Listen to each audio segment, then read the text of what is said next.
بسم اللہ الرحمن الرحیم۔ دو عورتیں قاضی ابن ابی لیلہ کی عدالت میں پہنچ گئیں۔ یہ اپنے زمانے کے مشہور و معروف قاضی تھے۔ قاضی نے پوچھا، تم دونوں میں سے کس نے بات پہلے کرنی ہے؟ ان میں سے بڑی عمر والی خاتون نے دوسری سے کہا، تم اپنی بات قاضی صاحب کے آگے رکھو۔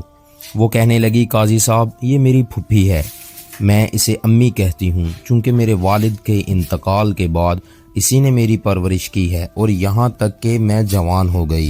قاضی نے پوچھا، اس کے بعد؟ وہ کہنے لگی، پھر میرے چچا کے بیٹے نے منگنی کا پیغام بھیجا، انہوں نے ان سے میری شادی کر دی۔ میری شادی کو کئی سال گزر گئے، ازدواجی زندگی خوب گزر رہی تھی۔ ایک دن میری یہ پھپھی میرے گھر آئی اور میرے شوہر کو اپنی بیٹی سے دوسری شادی کی آفر کر دی، ساتھ یہ شرط رکھ لی کہ پہلی بیوی یعنی میں کا معاملہ پھپھی کے ہاتھ میں سونپ دے۔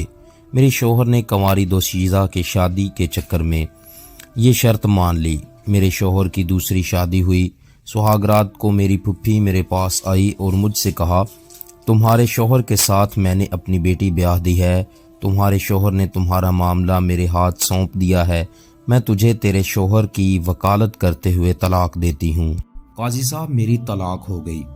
کچھ عرصے بعد میری پھپھی کا شوہر سفر سے تھکے ہارے پہنچ گیا۔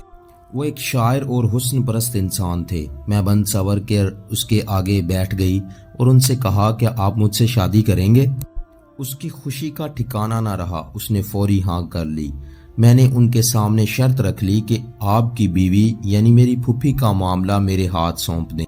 اس نے ایسا ہی کیا۔ میں نے پھپھی کے شوہر سے شادی کر لی اور اس کے شوہر کی وکالت کرتے ہوئے اسے طلاق دے ڈالی۔ قاضی صاحب بہت زیادہ حیران ہو گئے اور پوچھنے لگے، پھر کیا ہوا؟ وہ کہنے لگی، قاضی صاحب، کہانی ابھی ختم نہیں ہوئی۔ کچھ عرصہ بعد میرے اس شاعر شوہر کا انتقال ہوا۔ میری یہ پھپھی وراثت کا مطالبہ کرتے ہوئے میرے پاس پہنچ گئی۔ میں نے ان سے کہا کہ میرے شوہر نے تمہیں اپنی زندگی میں ہی طلاق دے دی تھی، اب وراثت میں تمہارا کوئی حصہ نہیں ہے۔ جھگڑا طول پکڑا، اس دوران میری عدت بھی گزر گئی۔ ایک دن میری یہ پھپھی اپنی بیٹی اور داماد یعنی میرا سابقہ شوہر کو لے کر میرے گھر آئی اور وراثت کا جھگڑا کرنے لگی۔ جھگڑے میں میرے اسی سابق شوہر کو ثالث بنایا۔ اس نے مجھے کئی سالوں بعد دیکھا تھا۔ مرد اپنی پہلی محبت نہیں بھولتا، چنانچہ مجھ سے یوں مل کر اس کی پہلی محبت نے انگڑائی لی۔ میں نے ان سے کہا، کیا پھر مجھ سے شادی کرو گے؟ اس نے ہاں کر دی۔ میں نے ان کے سامنے شرط رکھ لی کہ اپنی پہلی بیوی یعنی میری پھپھی کی بیٹی کا معاملہ میرے ہاتھ میں دیں۔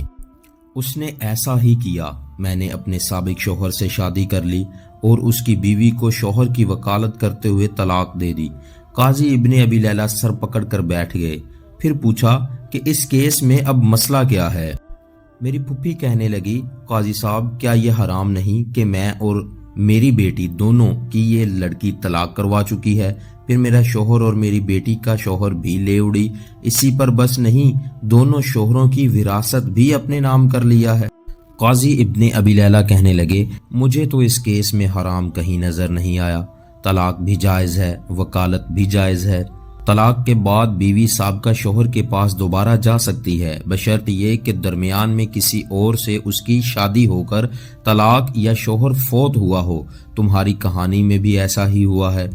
اس کے بعد قاضی صاحب نے خلیفہ منصور کو یہ واقعہ سنایا۔ خلیفہ ہنس ہنس کر لوٹ پوٹ ہو گئے اور کہا کہ جو کوئی اپنے بھائی کے لیے گڑھا کھودے گا خود اسی گڑھے میں جا گرے گا، لیکن یہ بڑھیا تو گڑھے کی بجائے گہرے سمندر میں جا گری ہے۔